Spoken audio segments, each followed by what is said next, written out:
नमस्कार और हमारी आज की इस खास चर्चा में आप सबका स्वागत है।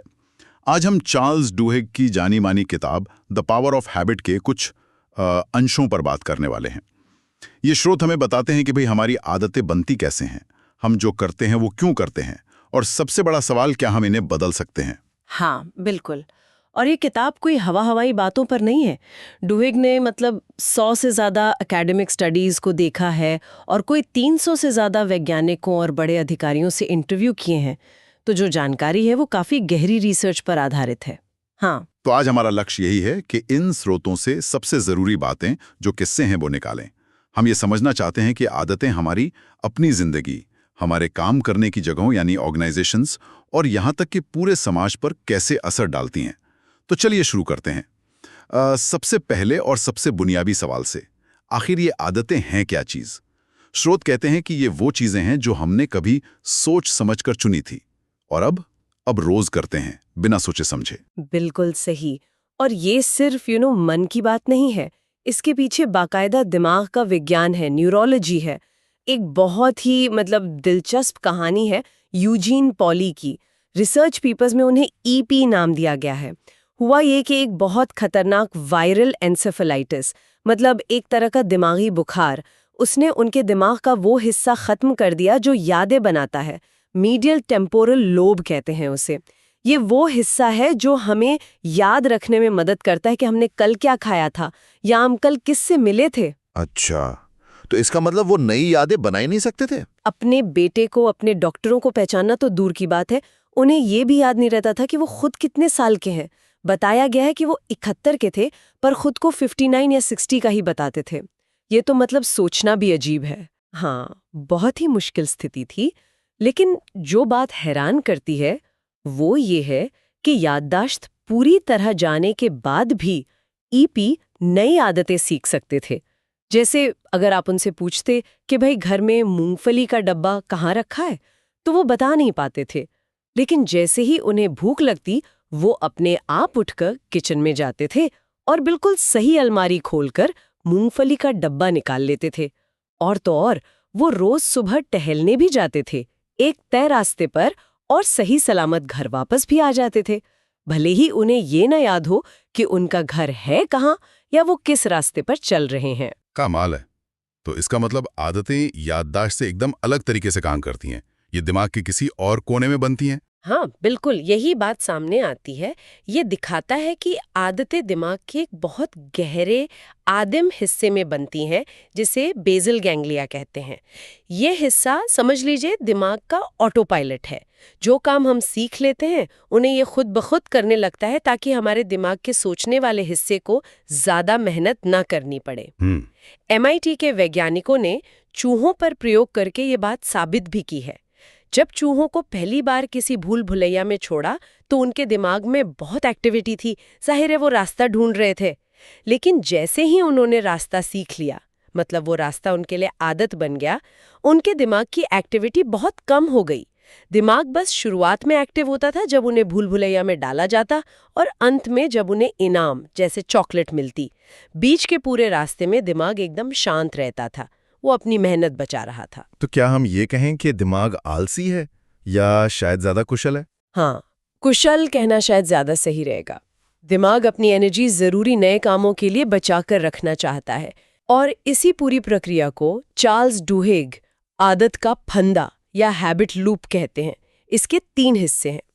पहला है इशारा, क्यू, वो ट्रिगर जो आदत को शुरू करता है, जैसे सुबह अलार्म बजना या फोन पर नोटिफिकेशन आना। दूसरा है रूटीन, वो काम जो हम इशारे के बाद करते हैं, जैसे अलार्म बजने पर कॉफी बनाना या नोटिफिकेशन देखकर फोन उठाना। और तीसरा है इनाम, रिवॉर्ड, यानी वो फायदा या संतुष्टि जो हमें उस काम को करके मिलती है, जैसे कॉफी से मिलने वाली ताजगी या फोन पर मिली जानकारी। एक और मरीज का जिक्र है HM, जिनके दिमाग का हिप्पोकैम्पस निकाल दिया गया था। वो भी नई यादें नहीं बना पाते थे, पर आदतें सीख लेते थे। ठीक है, तो ये फंदा, इशारा, रूटीन, इनाम, ये तो समझ आ गया। ये आदतों की पूरी मशीनरी है।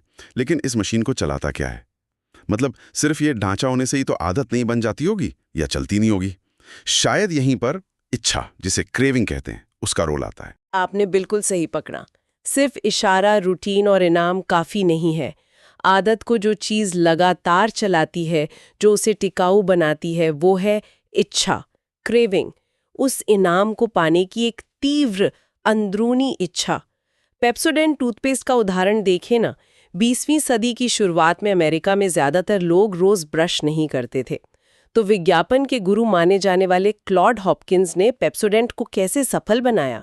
उन्होंने सिर्फ ये नहीं बेचा कि इससे दांत साफ होते हैं। उन्होंने विज्ञापनों के जरिए लोगों के मन में एक इच्छा पैदा की।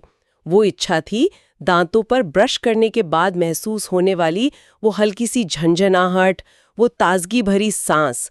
वही झंझनाहट इनाम बन गई और लोग उस इनाम को पाने की इच्छा करने लगे, उसके आदी हो गए। हॉपकिंस ये समझ गए थे कि इनाम से ज्यादा इनाम की इच्छा पैदा करना जरूरी है। और फैब्रीज एयर फ्रेशनर की कहानी, वो भी तो कुछ ऐसी है। प्रॉक्टर एंड गैम्बल ने करोड़ों डॉलर लगाकर एक स्प्रे बनाया जो किसी भी तरह की बदबू को गायब कर सकता था।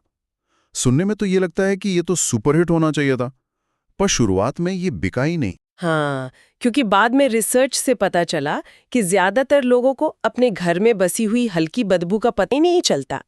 हम गंध के आदी हो जाते हैं, ऑल्फैक्टरी फैटीग जिसे कहते हैं। तो बदबू मिटाने की कोई खास इच्छा ही थी नहीं लोगों में। उनकी पहली मार्केटिंग पूरी तरह फेल हो गई। फैब्रिज तब सफल हुआ जब मार्केटिंग टीम ने पूरी रणनीति बदल दी। उन्होंने फैब्रिज को बदबू मिटाने वाले प्रोडक्ट की तरह नहीं बेचा, बल्कि सफाई पूरी होने के बाद मिलने वाले एक इनाम की तरह पेश किया, एक अच्छी ताज़ी खुशबू।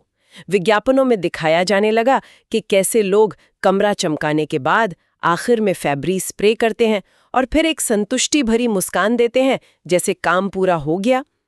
लोगों में ये इच्छा जगाई गई कि सफाई के बाद घर अच्छा महकना चाहिए। ये एक तरह से सफाई के रूटीन का परफेक्ट अंत बन गया। और बस यही इच्छा प्रोडक्ट को हिट बना गई। बिक्री बढ़ते बढ़ते $1 अरब सालाना तक पहुंच गई। 6,000 से ज्यादा लोग थे जिन्होंने काफी वजन कम किया था। उसमें भी यही बात निकली। बिल्कुल। उस स्टडी में यही पाया गया कि जो लोग वजन घटाने में सफल हुए थे और उसे बनाए रख पाए थे, उनमें से करीब 78% लोग रोजाना नाश्ता करते थे। ये तो हो गया है एक नियमित इशारा, सुबह उठना और रूटीन नाश्ता करना। लेकिन इससे भी ज्यादा जरूरी बात जो सामने आई वो ये थी कि ये लोग वजन घटने से मिलने वाले इनाम की तीव्र इच्छा पर फोकस करते थे। जैसे वो कल्पना करते थे कि वो अपनी पसंदीदा ड्रेस में कितने अच्छे लगेंगे, या सेहतमंद महसूस करने में कितना अच्छा लगता है, या वजन मशीन पर कम नंबर देखकर कितनी खुशी मिलती है। यही इच्छा उन्हें तब भी रास्ते पर रखती थी जब कभी उनका मन भटकता था या कोई मुश्किल आती थी। तो हाँ, इच्छा ही आदत के फंदे को असली ताकत देती है। तो अगर हमें कोई बुरी आदत बदलनी है, मान लीजिए जैसे शराब पीने की आदत या बहुत ज्यादा खाने की आदत, तो ये इच्छा वाला पहलू कैसे काम करेगा? क्या सिर्फ विल पावर मतलब इच्छा शक्ति से काम चल जाएगा? यहाँ पर आदत बदलने का सुनहरा नियम, जिसे golden rule of habit change कहा गया है, वो काम आता है। नियम ये कहता है कि आप किसी पुरानी आदत को मिटा नहीं सकते, उसे जड़ से खत्म करना लगभग नामुमकिन है, लेकिन आप उसे बदल जरूर सकते हैं। तरीका ये है, इशारा वही रखिए, इनाम भी वही रखिए, बस बीच का जो रूटीन है उसे बदल दीजिए। अल्कोहलिक्स एनोनिमस यानी AA इसी सिद्धांत पर बहुत प्रभावी ढंग से काम करता है। हाँ, उनकी कहानी में बताया गया है कि ए सबसे पहले लोगों को ये पहचानने में मदद करता है कि उनके पीने का इशारा क्या है। क्या वो तनाव में पीते हैं, अकेलेपन में, या खुशी में, या किसी खास जगह पर जाने से पीने का मन करता है। और फिर ये समझने में मदद करता है कि उन्हें शराब पीने से असल में इनाम क्या मिलता है। क्या उन्हें तनाव से राहत मिलती है, अकेलापन दूर होता है, या बस दोस्तों का साथ अच्छा लगता है? बिल्कुल। एक बार जब आप अपना इशारा और अपनी ज़रूरत यानी इनाम समझ जाते हैं, तब आप रूटीन को बदल सकते हैं। तो जब शराब पीने का इशारा आए, जैसे मान लीजिए तनाव महसूस हुआ, तो शराब पीने जो पुराना रूटीन था के बजाय आप मीटिंग में जा सकते हैं, अपने स्पॉन्सर से बात कर सकते हैं। स्पॉन्सर वो व्यक्ति होता है जो खुद लत छोड़ चुका है और मार्गदर्शन करता है। या आप ध्यान लगा सकते हैं। ये नए रूटीन हो गए। इनसे भी आपको वही इनाम मिलता है जैसे तनाव से राहत या किसी से बात करके अकेलापन कम होना, लेकिन एक स्वस्थ तरीके से। पर यहाँ एक और चीज़ है जो बहुत बहुत ज़रूरी है, जो बिल विल्सन ने अपने कड़वे अनुभव से सीखी थी। वो है विश्वास, बिलीफ। विश्वास, किस तरह का विश्वास? ये विश्वास कि बदलाव मुमकिन है, ये भरोसा कि आप बदल सकते हैं। एक ही जो मीटिंग्स होती हैं, जो ग्रुप सपोर्ट मिलता है, वो लोगों में यही विश्वास जगाता है कि वो अकेले नहीं हैं इस लड़ाई में और वो कामयाब हो सकते हैं। खासकर मुश्किल वक्त में जो पुरानी आदतें हावी होने लगती हैं, तब ये विश्वास की कोई उच्च शक्ति है, चाहे वो भगवान हो या वो ग्रुप खुद हो, जो मदद करेगी, ये लोगों को ट्रैक पर बनाए रखने में बहुत मदद करता है। तो सिर्फ रूटीन बदलना ही काफ़ी नहीं है, बदलाव में गहरा विश्वास होना आदत को स्थायी रूप से बदलने के लिए निर्णायक साबित होता है। ये विश्वास वाला जो पहलू है, ये कोच टोनी डंगी की कहानी में भी झलकता है, जिन्होंने अपनी फुटबॉल टीम टेम्पा बे बुकानियर्स को बदलने की ठानी थी। बुकानियर्स उस समय लीग की सबसे कमजोर टीमों में गिनी जाती थी। हाँ, डंगी का तरीका अलग था। उन्होंने खिलाड़ियों को बहुत सारी मुश्किल प्लेबुक्स रटाने के बजाय उन्हें मैदान पर मिलने वाले कुछ गिने चुने इशारों को पहचानना सिखाया, जैसे गेंद कहाँ है, विरोधी खिलाड़ी कैसे खड़े हैं वगैरह। और फिर उन इशारों पर तुरंत बिना सोचे समझे एक तय रूटीन के हिसाब से प्रतिक्रिया करना सिखाया। उनका फंडा सीधा था, ज्यादा सोचो मत, बस करो, इशारे को देखो और जो सिखाया गया है वो कर डालो। और इसका असर भी हुआ। टीम बेहतर खेलने लगी, वो प्लेऑफ्स तक भी पहुंचने लगे। लेकिन एक दिक्कत थी, अक्सर जो बड़े मैच होते थे, जहां दबाव बहुत ज्यादा होता था, वहां टीम चूक जाती थी। खिलाड़ी पुरानी गलतियों पर लौट आते थे, वो सोचने लगते थे, घबरा जाते थे और आदतें धरी रह जाती थी। बिल्कुल। डंगी को बाद में ही एहसास हुआ कि उन्होंने खिलाड़ियों को आदतें तो सिखा दी, पर उनमें उन आदतों पर विश्वास पैदा नहीं कर पाए थे। खिलाड़ियों को ये यकीन होना चाहिए था कि दबाव के चरम क्षणों में भी ये नई आदतें काम करेंगी, कि उनका ये सिस्टम उन्हें जीत दिलाएगा। ये विश्वास असल में तब मजबूत हुआ जब डंगी बाद में इंडियानापोलिस कोल्स टीम के कोच बने। एक बहुत अहम मैच में उनकी टीम काफी पिछड़ रही थी, हार सामने दिख रही थी, लेकिन टीम ने डंगी की सिखाई आदतों पर भरोसा रखा, बिना घबराए खेलती रही और शानदार वापसी करके सुपर बाउल जीत लिया। उस संकट और उस जीत ने खिलाड़ियों के मन में सिस्टम के प्रति विश्वास को एकदम पक्का कर दिया। अच्छा, कुछ आदतें ऐसी भी होती हैं जिनका असर बहुत बड़ा होता है। मतलब वो सिर्फ एक चीज को नहीं बदलती, बल्कि पूरी जिंदगी या पूरे संगठन में बदलाव ले आती हैं। इन्हें मूल आदतें या कीस्टोन हैबिट्स कहा गया है। ये बड़ा दिलचस्प कॉन्सेप्ट लग रहा है। हाँ, ये वो आदतें हैं जो दिखने में शायद छोटी लगें, लेकिन वो एक डोमिनो इफेक्ट की तरह काम करती हैं और अपने साथ कई दूसरे बड़े बदलाव लाती हैं। पॉल ओनील का उदाहरण यहाँ एकदम सटीक बैठता है। जब वो 1987 में एल्कोआ, जो एक बहुत बड़ी एल्यूमिनियम कंपनी है, उसके सीईओ बने, तो उन्होंने अपनी पहली प्रेस कॉन्फ्रेंस में सबको चौंका दिया था। सब लोग, खासकर निवेशक और एनालिस्ट, उम्मीद कर रहे थे कि वो मुनाफे की बात करेंगे, लागत कम करने की बात करेंगे या तालमेल बढ़ाने की बात करेंगे। लेकिन उन्होंने कहा कि उनका पहला और सबसे जरूरी फोकस सिर्फ एक चीज पर होगा, कर्मचारी सुरक्षा। वॉल स्ट्रीट वाले तो हैरान रह गए होंगे, सोचने लगे होंगे ये कैसा सीईओ है, बिजनेस की बात छोड़कर सेफ्टी की बात कर रहा है। सुना है कुछ ने तो मजाक में उन्हें हिप्पी तक कह दिया था। हाँ, लेकिन ओनील अपने इरादे में बिल्कुल पक्के थे।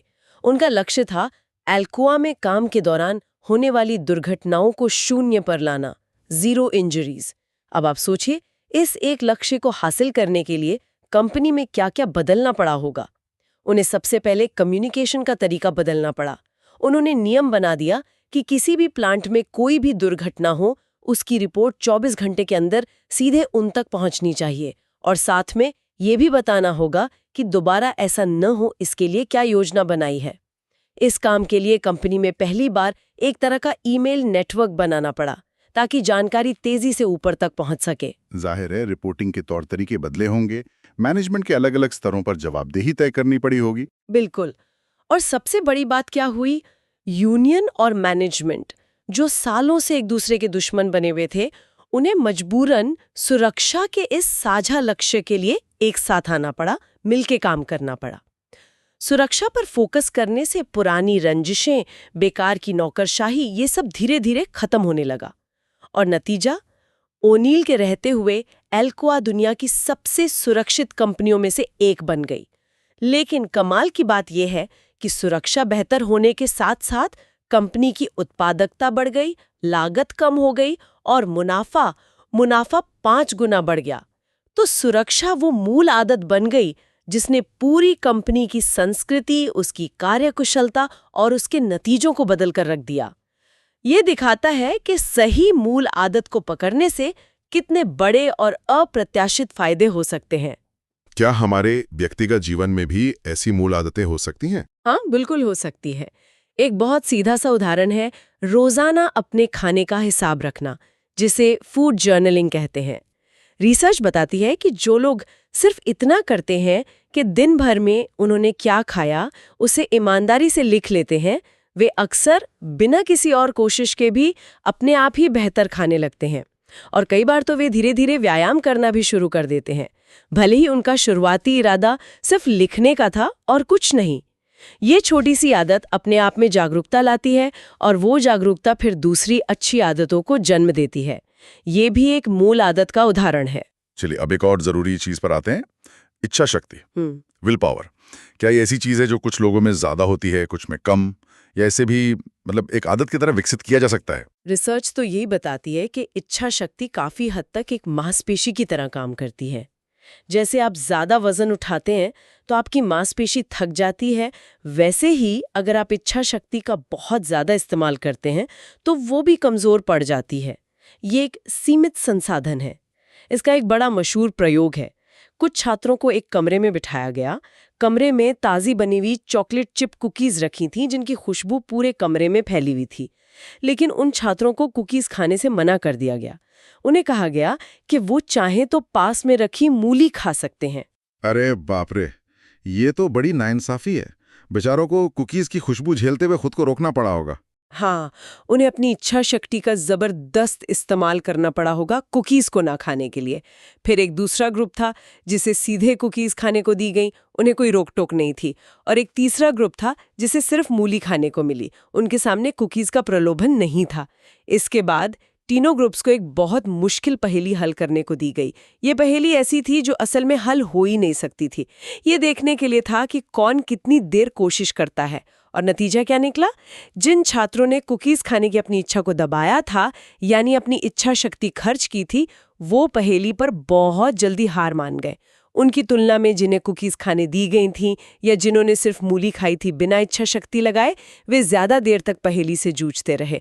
मतलब साफ था, कुकीज का विरोध करने में उनकी इच्छा शक्ति की मांसपेशी बुरी तरह थक गई थी। लेकिन क्या इस मांसपेशी को मजबूत बनाया जा सकता है, जैसे हम जिम जाकर मसल्स बनाते हैं? हाँ, बिल्कुल। और सबसे अच्छी बात यह है कि इसे एक आदत में बदला जा सकता है। स्टारबक्स का उदाहरण यहाँ बहुत ही अच्छा है। स्टारबक्स अपने कर्मचारियों, जिन्हें वो पार्टनर्स कहते हैं, उनसे चाहता है कि वे हमेशा हर हाल में ग्राहकों से मुस्कुराकर और शांति से बात करें। चाहे ग्राहक कितना भी गुस्से में चिल्ला रहा हो या कितनी भी बुरी तरह पेश आ रहा हो। अब आप सोचिए, ऐसा करने के लिए कितनी इच्छा शक्ति चाहिए होती होगी, खासकर जब दिन भर में ऐसे कई मुश्किल ग्राहक मिले। हाँ, खास तौर पर अगर कर्मचारी खुद थका हुआ हो या उसकी अपनी जिंदगी में कोई परेशानी चल रही हो, तब तो बहुत मुश्किल होता होगा। बिल्कुल, स्टारबक्स ने भी यही पाया।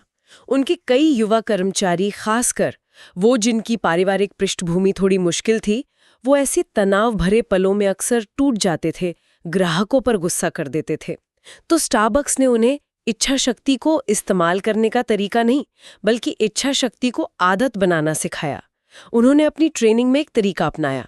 उन्होंने कर्मचारियों को सिखाया कि वो मुश्किल पलों, जिन्हें वो इन्फ्लेक्शन पॉइंट्स कहते हैं, के लिए पहले से एक योजना बनाकर रखें। जैसे वो लिखते थे, जब कोई ग्राहक मुझ पर चिल्लाएगा, ये हो गया इशारा, तो मैं, और इसके आगे वो एक तय रूटीन लिखते थे। स्टारबक्स ने इसके लिए बाकायदा एक तरीका ही बना दिया, LATTE, लैटे मेथड। L यानी लिसन, ध्यान से सुनो। A यानी एक्नॉलेज, ग्राहक की बात को समझो और मानो। T यानी टेक एक्शन, समस्या सुलझाने के लिए कुछ करो। T यानी थैंक, ग्राहक को धन्यवाद दो। और E यानी एक्सप्लेन, उन्हें समझाओ कि आपने क्या किया है। अच्छा, तो ये लाटे मेथड एक तरह का रेडीमेड रूटीन बन गया। तो जब कोई मुश्किल ग्राहक इशारा सामने आया तो कर्मचारी को सोचना नहीं पड़ा कि क्या करूं, गुस्सा कैसे रोकूं। उसने बस इस लाटे रूटीन को फॉलो किया और इससे उसकी भावनाएं भी काबू में रहीं। ये इनाम हो गया। हाँ। और क्योंकि ये एक तरह की स्वचालित प्रतिक्रिया बन गई थी, तो उसकी इच्छा शक्ति भी ज्यादा खर्च नहीं हुई। वाह, उन्होंने तो इच्छा शक्ति को ही आदत बना दिया। ठीक वैसे ही एक और उदाहरण है स्कॉटलैंड के उन मरीजों का जिनका कूल्हे का ऑपरेशन, हिप रिप्लेसमेंट हुआ था। जिन मरीजों ने ऑपरेशन से पहले एक छोटी सी नोटबुक में ये लिखकर प्लान बनाया था कि ऑपरेशन के बाद जब उन्हें दर्द होगा इशारा, तो वो कैसे चलेंगे, कैसे उठेंगे बैठेंगे, मतलब अपना रूटीन तय कर लिया था। वे मरीज उन मरीजों की तुलना में ज्यादा तेजी से ठीक हुए, इनाम, जिन्होंने ऐसी कोई पहले से प्लानिंग नहीं की थी। उन्होंने भी मुश्किल पलों के लिए योजना बनाकर एक रूटीन तय करके अपनी इच्छा शक्ति को एक तरह से ऑटो पायलट पर डाल दिया था, उसे आदत बना लिया था। ये तो हुई व्यक्तिगत आदतें और कंपनियों की आदतें। क्या बड़े संगठनों जैसे अस्पताल या पूरे समाज की भी अपनी आदतें होती हैं? हाँ जी, बिल्कुल होती हैं। और ये अक्सर लिखी हुई नहीं होती, ये अलिखित नियमों, प्रक्रियाओं या एक तरह के आपसी समझौतों, ट्रूसेस के रूप में काम करती हैं। मतलब हमारे यहाँ चीजें ऐसे ही चलती हैं। और यही आदतें तय करती हैं कि कोई संगठन असल में कैसे काम करता है, कौन किससे बात करता है, कौन फैसले लेता है, किसको नजरअंदाज किया जाता है। रॉड आइलैंड हॉस्पिटल का उदाहरण दिया गया है। वहाँ डॉक्टर्स और नर्सों के बीच एक तरह का पुराना तनाव और पावर स्ट्रगल चलता था। नर्सें अक्सर जानती थीं कि डॉक्टर कुछ गलत कर रहे हैं, पर वो डर के मारे या सिस्टम के कारण चुप रह जाती थीं। और इसका नतीजा बहुत भयानक हुआ था। एक बार एक बहुत अनुभवी सर्जन ने ऑपरेशन करते समय मरीज के सिर के गलत साइड पर चीरा लगा दिया। बताया गया है कि ऑपरेशन थिएटर में मौजूद नर्सों को शक तो हुआ था, पर वो कुछ बोली नहीं। ये एक बड़ा संकट था। हाँ, और जैसा कि अक्सर होता है, उस संकट ने अस्पताल को अपनी अंदरूनी छिपी हुई संगठनात्मक आदतों पर गहराई से सोचने पर मजबूर किया। उस घटना के बाद वहाँ कई नई आदतें लागू की गईं, जैसे हर सर्जरी से पहले एक चेकलिस्ट का इस्तेमाल करना अनिवार्य कर दिया गया और टीम के हर सदस्य को, चाहे वो सबसे जूनियर नर्स ही क्यों ना हो, ये अधिकार दिया गया कि अगर उन्हें जरा भी चिंता है तो वो खुलकर बोल सकती हैं और उनकी बात सुनी जाएगी। तो यहाँ भी संकट ने बदलाव का एक मौका दिया, पुरानी आदतों को तोड़ने का। और लंदन के किंग्स क्रॉस अंडरग्राउंड स्टेशन पर 1987 में जो भयानक आग लगी थी, जिसमें कई जानें गई थी, क्या वो भी ऐसी ही संगठनात्मक आदतों की नाकामी का नतीजा थी? बिल्कुल। वहां समस्या और भी जटिल थी। स्टेशन के अलग अलग हिस्सों की जिम्मेदारी अलग अलग विभागों पर थी। टिकटिंग अलग, ट्रैक का रखरखाव अलग, एस्केलेटर की मरम्मत अलग, और पूरे स्टेशन की सुरक्षा के लिए कोई एक व्यक्ति जिम्मेदार था ही नहीं। और वहां एक अलिखित नियम सा बन गया था कि छोटी मोटी आग दिखे तो फायर ब्रिगेड को फोन करके परेशान मत करो, जब तक कि मामला बहुत गंभीर ना हो जाए।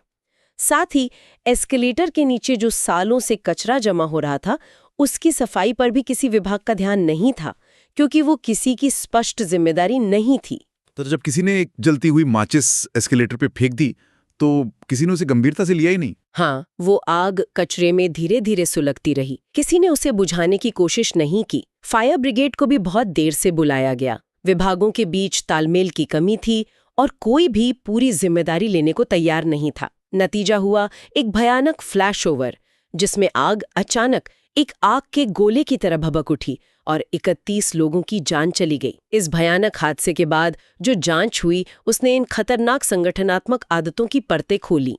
इसके बाद नियम बदले गए। हर स्टेशन पर एक सुरक्षा इंचार्ज नियुक्त किया गया, जिसकी सीधी जिम्मेदारी तय हुई, और हर कर्मचारी को आपात स्थिति में तुरंत एक्शन लेने की ट्रेनिंग और अधिकार दिए गए। तो यहाँ भी एक बड़े संकट ने पुरानी खतरनाक आदतों को तोड़ने और नई सुरक्षित आदतें बनाने के लिए मजबूर किया। और समाज के स्तर पर आदतें कैसे दिखती हैं? मॉन्टगोमरी बस बॉयकॉट का उदाहरण दिया गया है, जो अमेरिका के नागरिक अधिकार आंदोलन की एक बहुत बड़ी घटना थी। हाँ, रोजा पार्क्स की दिसंबर 1955 में जो गिरफ्तारी हुई थी, वो सिर्फ एक चिंगारी थी। वो बॉयकॉट इतना सफल इसलिए हो पाया क्योंकि वो मॉन्टगोमरी के अश्वेत समुदाय की पहले से मौजूद सामाजिक आदतों पर खड़ा हुआ था। पहली बात, रोजा पार्क्स कोई अनजान महिला नहीं थी। वो समुदाय में बहुत इज्जतदार मानी जाती थीं। उनके बहुत सारे गहरे सामाजिक संबंध थे, जिसे स्ट्रॉन्ग टाइज कहते हैं। यानी उनके बहुत सारे दोस्त थे, परिवार के लोग थे, चर्च और क्लब्स में उनकी जान पहचान थी। उनकी गिरफ्तारी की खबर ने इन करीबी लोगों को तुरंत एकजुट और सक्रिय कर दिया। अच्छा, ये तो हुई पहली बात। और दूसरा पहलू क्या था? दूसरा पहलू था समुदाय में चर्चों और दूसरे सामाजिक क्लबों का एक बहुत मजबूत नेटवर्क। ये वो जगहें थीं जहां अलग-अलग समूहों के लोग मिलते थे। हो सकता है वो रोज एक दूसरे से न मिलते हो, लेकिन एक दूसरे को जानते थे, एक भरोसा था। इन्हें समाजशास्त्री वीक टाइज कहते हैं, यानी कमजोर सामाजिक संबंध। बॉयकॉट का संदेश इन्हीं कमजोर संबंधों के जरिए, मतलब चर्चों और क्लबों के नेटवर्क के जरिए, बिजली की तेजी से पूरे समुदाय में फैल गया। इसने अलग-अलग तबकों और गुटों को एक साझा मकसद के लिए साथ ला दिया। और तीसरा, शायद सबसे अहम, मार्टिन लूथर किंग जूनियर जैसे नेताओं ने इस आंदोलन को दिशा दी और नई आदतें दी। बिल्कुल सही। किंग ने अहिंसा का सिद्धांत दिया, जिसे लोगों ने एक नई आदत की तरह अपनाया। उन्होंने नियमित रूप से बड़ी-बड़ी सामूहिक बैठकें करने की आदत डाली। ये बैठकें रोज होती थीं, जहां लोग इकट्ठे होते थे, भाषण सुनते थे, गाने गाते थे, एक दूसरे का हौसला बढ़ाते थे और आगे क्या करना है ये तय करते थे।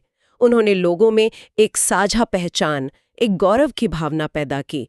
यही नई सामूहिक आदतें, अहिंसा, नियमित बैठकें, साझा पहचान थी, जिन्होंने उस आंदोलन को 38 दिनों तक जिंदा रखा, जबकि लोगों को बहुत मुश्किलें झेलनी पड़ी, धमकियां मिली, हिंसा हुई। तो ये दिखाता है कि बड़े सामाजिक बदलाव भी अक्सर पुरानी सामाजिक आदतों का इस्तेमाल करके और फिर नई सामाजिक आदतें बनाकर ही टिक पाते हैं। लेकिन ये आदतें खासकर जो लत बन जाती हैं, जब वो बहुत नुकसानदेह हो जाएं, तब जिम्मेदारी का सवाल बहुत पेचीदा हो जाता है। क्या हम तब भी अपनी आदतों के लिए पूरी तरह जिम्मेदार होते हैं? एनजी बैचमैन की कहानी बताई गई है, जिन्हें जुए की इतनी भयानक लत थी कि उन्होंने अपनी पूरी विरासत $10 लाख से ज्यादा कसिनो में हार दिए और फिर उन्होंने कसिनो कंपनी हराज एंटरटेनमेंट पर ही मुकदमा कर दिया। हाँ, उनका तर्क ये था कि कसिनो कंपनी को पता था कि उन्हें जुए की लत है। आजकल के कसिनो अपने ग्राहकों की हर गतिविधि को ट्रैक करते हैं। वो कब आते हैं, कितना खेलते हैं, क्या पसंद करते हैं, कब हारते हैं, कब जीतते हैं। एनजी का कहना था कि हराज इस जानकारी का इस्तेमाल करके उन्हें जानबूझकर और ज्यादा जुआ खेलने के लिए उकसाता था। उन्हें मुफ्त में आलीशान कमरे दिए जाते थे, महंगे शो की टिकट मिलते थे, यहाँ तक कि खेलने के लिए उधार पैसा भी दिया जाता था, ठीक तब भी जब वो लगातार हार रही थीं। तो उनका केस ये था कि कंपनी ने उनकी कमजोरी का, उनकी लत का जानबूझकर फायदा उठाया, इसलिए उनके नुकसान की जिम्मेदार कंपनी है। ये तो वाकई बहुत मुश्किल सवाल है।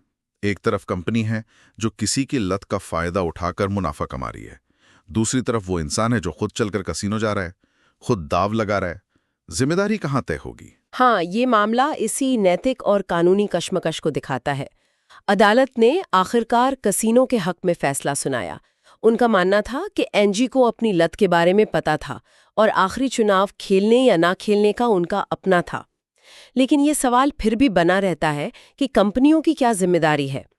अब इसकी तुलना ब्रायन थॉमस के मामले से कीजिए।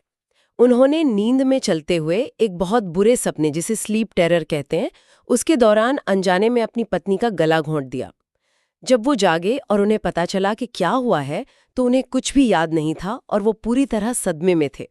और उन्हें हत्या के आरोप से बरी कर दिया गया था ना। हाँ, क्योंकि अदालत ने ये माना कि जो उन्होंने किया वो किसी सचेत अवस्था में लिया गया फैसला या किसी आदत का नतीजा नहीं था। वो उस वक्त नींद में थे, उनका अपने शरीर पर कोई नियंत्रण नहीं था। ये एक स्वचालित, पूरी तरह से अनैच्छिक व्यवहार था। ये जुए की लत से बिल्कुल अलग है। जुए में व्यक्ति होश में रहकर काम करता है, भले ही उसकी इच्छा शक्ति कमजोर हो या वो आदत के दबाव में हो। थॉमस के मामले में माना गया कि उनके पास उस वक्त कोई विकल्प था ही नहीं, जबकि बैचमैन के मामले में माना गया कि विकल्प था, चाहे वो कितना भी मुश्किल क्यों ना रहा हो। ये दोनों मामले दिखाते हैं कि आदत, लत और पूरी तरह से अनैच्छिक व्यवहार के बीच की रेखा कितनी धुंधली हो सकती है और जिम्मेदारी का सवाल हमेशा सीधा और सरल नहीं होता। तो इन सारी कहानियों और इस पूरी रिसर्च से एक बात तो बिल्कुल साफ है, आदतें हमारी जिंदगी के लगभग हर हिस्से पर राज करती हैं। हमारी सेहत हो, हमारी प्रोडक्टिविटी हो, हमारी खुशियां हो, कंपनियों की कामयाबी हो, या समाज किस दिशा में जा रहा है, ये सब कहीं ना कहीं हमारी आदतों से जुड़े हैं। ये वो अदृश्य धागे हैं जिनसे हमारी रोजमर्रा की जिंदगी बुनी हुई है। लेकिन मुझे लगता है सबसे महत्वपूर्ण और उम्मीद जगाने वाली बात ये है कि ये धागे बदले जा सकते हैं। आदतें कोई पत्थर की लकीर नहीं है जिन्हें मिटाया ना जा सके। अगर हम ये समझ जाएं कि आदत का फंदा, वो इशारा, रूटीन, इनाम कैसे काम करता है, और अगर हम इच्छा यानी क्रेविंग की ताकत को समझें और वो सुनहरा नियम याद रखें कि रूटीन को बदला जा सकता है, तो हम जानबूझकर, सोच समझकर अपनी जिंदगी को बेहतर बना सकते हैं। मूल आदतें ढूंढना, इच्छा शक्ति को आदत में बदलना, ये सब वो तरीके हैं, वो औजार हैं जो हमारे पास मौजूद हैं। जैसे कि ये महान दार्शनिक और मनोवैज्ञानिक विलियम जेम्स ने अपने निजी संघर्षों से गुजरने के बाद महसूस किया था और लिखा भी था। वो एक समय गहरे अवसाद में थे, उन्हें लगता था कि उनमें कुछ भी बदलने की ताकत नहीं है, कि सब कुछ पहले से तय है। फिर उन्होंने एक प्रयोग करने का फैसला किया। उन्होंने तय किया कि वो 1 साल तक ये मानकर जिएंगे कि उनके पास स्वतंत्र इच्छा है, कि वो बदल सकते हैं और वो अपने कामों के लिए जिम्मेदार हैं। उन्होंने अपनी डायरी में लिखा भी, मेरा स्वतंत्र इच्छा का पहला कार्य स्वतंत्र इच्छा में विश्वास करना होगा। और कमाल की बात यह है कि ये प्रयोग कामयाब रहा। सिर्फ ये विश्वास करके कि बदलाव संभव है और फिर उस विश्वास के मुताबिक जीने की कोशिश करके विलियम जेम्स उस गहरे अवसाद से बाहर आ गए और अमेरिका के सबसे प्रभावशाली विचारकों में से एक बने। ये उस विश्वास की ताकत को दिखाता है जिसका जिक्र हमने ए के संदर्भ में भी किया था। ये वाकई हमें सोचने पर मजबूर करता है। हाँ, कि हमारी अपनी रोजमर्रा की जिंदगी में ऐसी कौन सी छोटी बड़ी आदतें हैं जो चुपचाप हमें कंट्रोल कर रही हैं, जिनके बारे में शायद हमें पता भी नहीं है, हमारे काम करने के तरीकों में, हमारे रिश्तों में, हमारी सेहत को लेकर हमारी आदतों में। और क्या होगा अगर हम उन्हें पहचान लें, उन पर सवाल उठाएं, क्या बदल सकता है। आज के इस गहन विश्लेषण में हमारे साथ रहने के लिए आपका बहुत बहुत धन्यवाद।